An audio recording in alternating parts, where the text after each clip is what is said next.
નમસ્કાર, આપ જોઈ રહ્યા છો વાકશક્તિ ન્યૂઝ. હવે જોઈએ અગત્યના સમાચાર. ગરબાડામાં મહાશિવરાત્રિની યાત્રામાં આગના કરતબા સમયે ઋણાંતિકા ગંભીર રીતે દાઝેલા એક વ્યક્તિનું થયું મોત. દાહોદના ગરબાડામાં મહાશિવરાત્રિ નિમિત્તે યોજાયેલી શિવજી યાત્રા સમયે એક અત્યંત ગંભીર દુર્ઘટના બની હતી. કરતબા કરનાર વ્યક્તિ જમીન ઉપર પેટ્રોલ રેડી ગોળ વર્તુળ બનાવી રહ્યો હતો. તે દરમિયાન જમીન ઉપર સળગતી આગ ઉપર પેટ્રોલનું કેન પડી જતા આગ ભભૂકી ઉઠી હતી, જેના કારણે નાસભાગ મચી જવા પામી હતી. તે દરમિયાન આગની ચપેટમાં આવી જતા એક વ્યક્તિનું મોત થયું હતું, જેનો લાઈવ વિડીયો પણ સામે આવતા ચકચાર મચી છે. પ્રાપ્ત વિગત અનુસાર ગરબાડામાં મહાશિવરાત્રિ નિમિત્તે 15 ફેબ્રુઆરી શિવજીની યાત્રાનું આયોજન કરવામાં આવ્યું હતું, જેમાં રાત્રિના સમયે કરતબો માટે મંડળી પણ આવી હતી, જેને જોવા માટે રમણભાઈ રાઠોડ પણ પહોંચ્યા હતા. રમણભાઈ મંડળીના કરતબ નિહાળી રહ્યા હતા, ત્યારે આ સમયે મંડળીમાંથી પેટ્રોલથી ફૂંક મારીને આગના કરતબ એક વ્યક્તિ કરી રહ્યો હતો.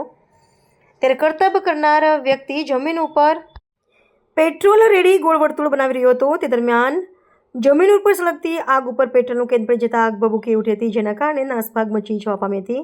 તે દરમિયાન આગની ચપેટમાં રમણભાઈ રાઠોડ પણ આવી ગયા હતા. જોતામાં રમણભાઈ સંપૂર્ણ રીતે આગની ચપેટમાં આવી ગયા હતા અને જીવતા સળગવા લાગ્યા હતા, જેનો લાઈવ વિડીયો પણ સામે આવ્યો છે.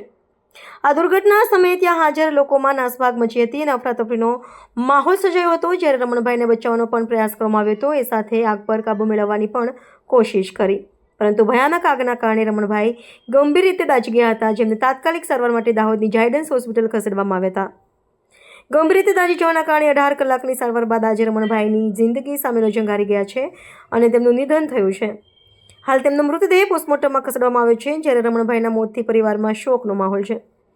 શિવજીની યાત્રામાં આગના કરતબ કરતી મંડળીઓ દ્વારા નજીવા સુરક્ષા પગલાં લેવાયા હોવાનું સામે આવ્યું છે, જેના કારણે દુર્ઘટના બની હતી.